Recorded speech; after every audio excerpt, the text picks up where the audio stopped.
네, 오늘 원준에 대해서 잠깐 얘기하려고 녹화를 하게 됐습니다. 종목에 대한 리뷰라고 생각하시면 될 것 같고요.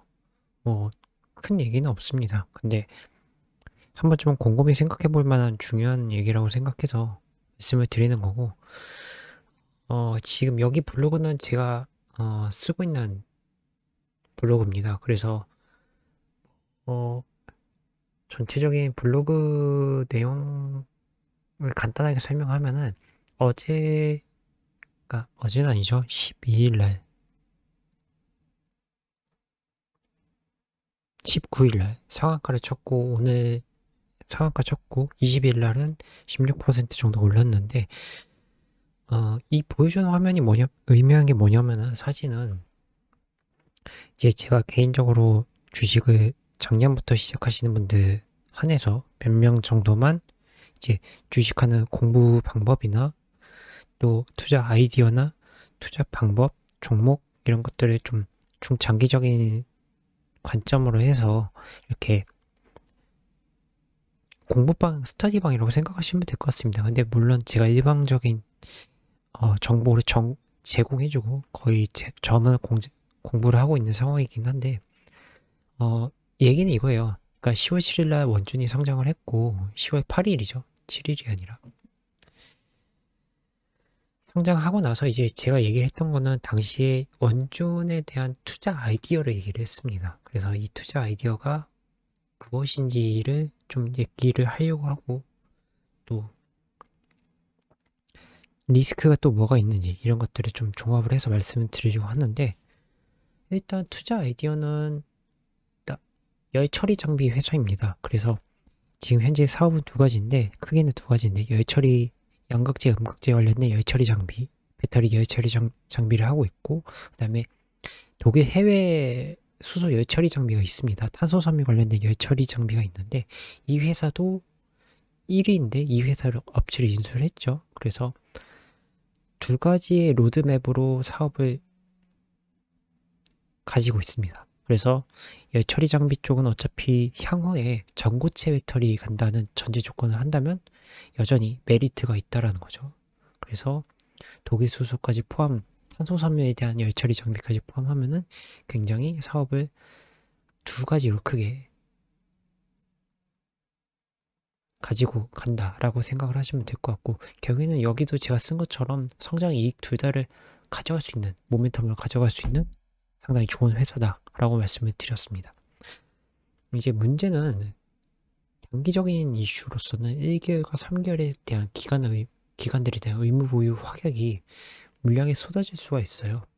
지금 주가가 많이 올라온 상황입니다. 그런데 공모가 상장한 이후에 고점을 넘어섰죠. 그래서 굉장히 많이 올랐는데 장기적으로도 간다고 한다면은 단기적인 입장에서는 이 부분이 물량이 쏟아져 나올 수가 있겠고요. 향후에는 저는 장기적으로 투자 아이디어를 권유를 했었거든요. 이 열처리 장비를. 그런 장점에서 왜 그런 얘기를 하냐. 첫 번째는 리비안이라는 회사가 내재화를 하겠다. 또 독일의 폭스바겐의 자회사 격인 노스볼트 또 내재화, 리비안 내재화, 테슬라 내재화 또는 이제 미국의 GM이나 포드 같은 회사들은 지금 LG나 SK와 손잡고 합작사를 설립하면서 미국에다 공장 증설을 할 겁니다. 그럼 이 증설을 할 때 이 열처리 장비는 분명히 필요하게 될 겁니다. 이 회사들은요. 그러면은 결국에는 공장 증설은 장비가 필요하고 이 라인이 가동이 되려면 열처리 장비가 꼭 필요하기 때문에 지금 원준이 국내 회사들도 열처리 장비를 납품하고 있습니다. 에코프로빔부터 시작해서 포스코 케미칼, LNF도 있고요. 그러다 보면 이 내재화하는 과정에 있어서 열처리 장비가 필요할 수도 있겠죠. 양극재까지 다 할 수도 있고 아닐 수도 있지만 근데 여기까지 아니더라도 에코프로비엠이나 포스코 케미칼, LNF 같은 이런 회사들 또 대주전자재료처럼 음극재 관련 회사들도 열처리 장비가 필요할 겁니다. 그러면 이 과정에 있어서 국내에서만 현대기아에다만 납품할 거냐? 그건 아니라는 거죠. 이 회사 이외에 GM, 포드,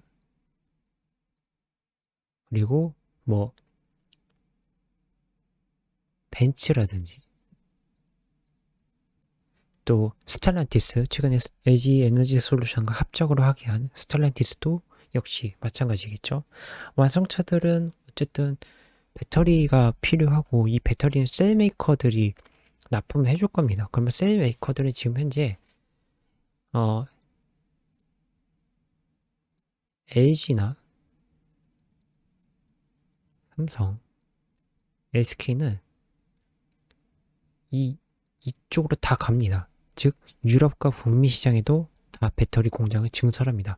LG와 삼성, SK는 각각 폴란드, 헝가리 쪽에 다 이미 라인업을 증설을 해놓은 상태입니다. 공장이 있기 때문에 여기서 수주해주는 것만 중요하겠죠. 그리고 최근에 들어간 게 이제 조지아 공장에서 SK가 하고 있다는 거. 이런 부분들을 생각해보면 결론적으로 말씀드리지만 소재단은 굉장히 더 커질 겁니다. 그러면 여전히 공장을 더 증설할 이슈는 남아있고요. 그러다 보면 이 배터리, 처리 장비가 꼭 필요하겠죠. 이 과정이 가장 중요한 부분이기 때문에 필수적인 부분이기 때문에 결국에는 이런 부분이 장비단이 자극을 줄 거고요. 소재도 같이 따라 오를 겁니다. 그런 부분이 있기 때문에 가장 중요한 부분이 될 거고 이런 스토리를 저는 좀 얘기를 했었던 겁니다.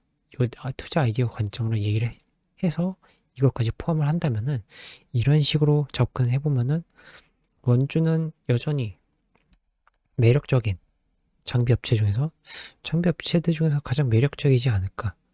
거기다 1위라는 기업의 그 타이틀을 가지고 있기 때문에 굉장히 저는 중장기적으로도 여전히 매력적인 회사이다.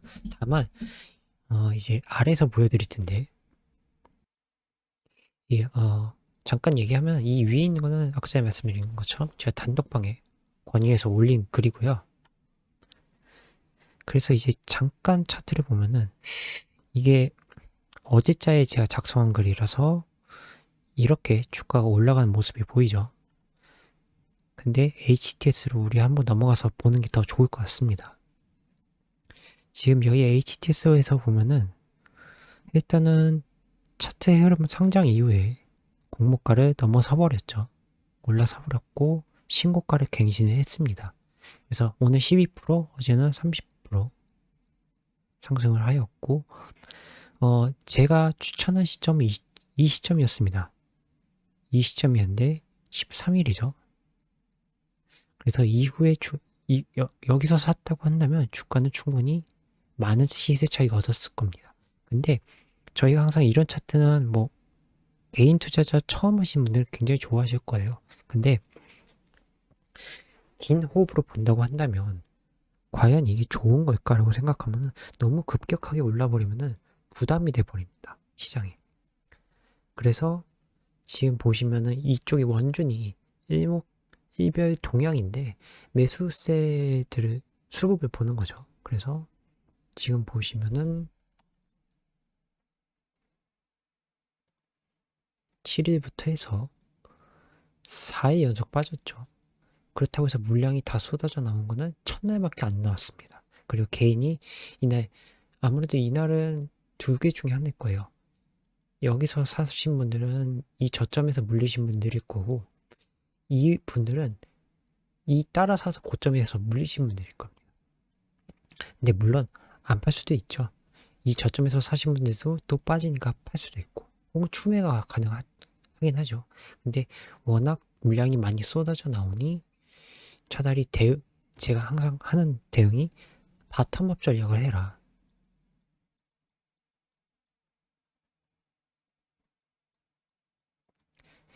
저점에 사서 저점에 더 많은 낮은 가격으로 더 많이 수량을 살 수가 있죠. 그래서 제가 추천한 날은 10월 13일 이날이었네요.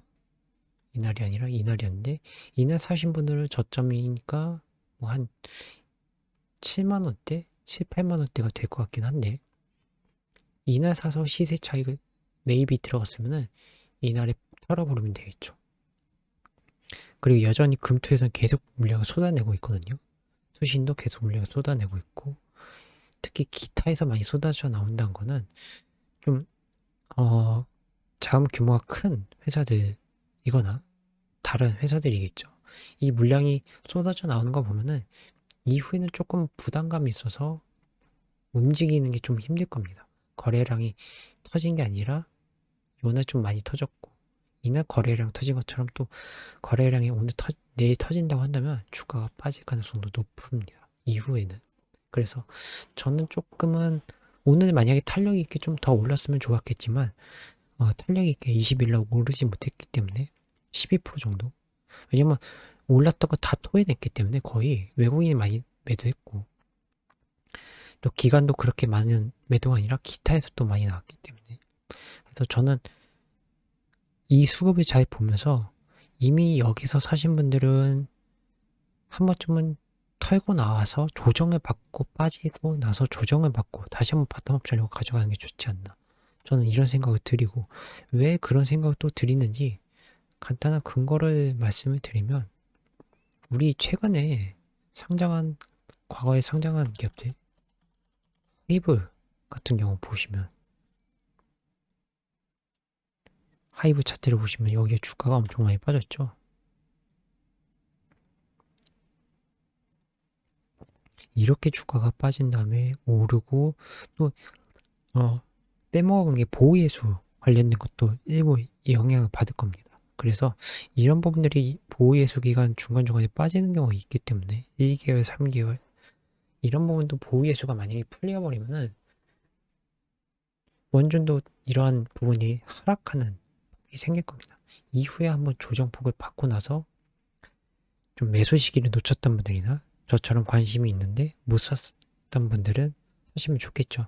저 같은 경우는 자금 운영이 워낙 빡빡하게 굴리는 편이다 보니까 조금은 저 기회를 놓쳐서 아쉽긴 한데, 그래도 기회는 언제든지 또 찾아옵니다. 그 기회를 잘 보시고 잘 맞춰서 사시면 좋지 않을까. 그래서 하이브라든지 SK 바이오사이언스,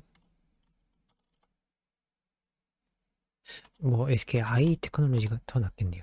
SK 아이 테크놀로지도 일단은 빠지고 나서 한번 오르고 쭉 올라갔는데, 얘도 2차 SK 아이 테크놀로지 딱 적당할 것 같아요. 그 같은 2차 소재 쪽이고 2차 소재와 장비이긴 하지만 오르고 나서 조정을 받는 모습이 보이기 때문에, 급격하게 또 여기서는 완만하게 오르는 반면에 원주는 급격하게 튀었기 때문에 조금 부담이 될 겁니다. 이런 부분은 좀 조심을 해서 투자를 접근해 보시는 게 좋을 것 같고요. 좀 아쉽습니다. 저도 원준을 놓쳐서 아쉬운데, 이후에 또 다른 배터리 관련된 업체들도 상장을 하니까 그 부분도 한번 잘 고심을 해봐서 이런 투자 아이디어를 같이 좀 대입을 해보고 수급적인 부분도 체크를 해보면서 투자를 해보는 게 좋지 않겠냐라고 생각합니다. 내일이 아니죠. 목요일 시장 리뷰 한 번 더 할 건데, 시장 리뷰도 많이 봐주시고요. 시장 전략도 한번 같이 봐주시면 좋겠습니다. 감사합니다.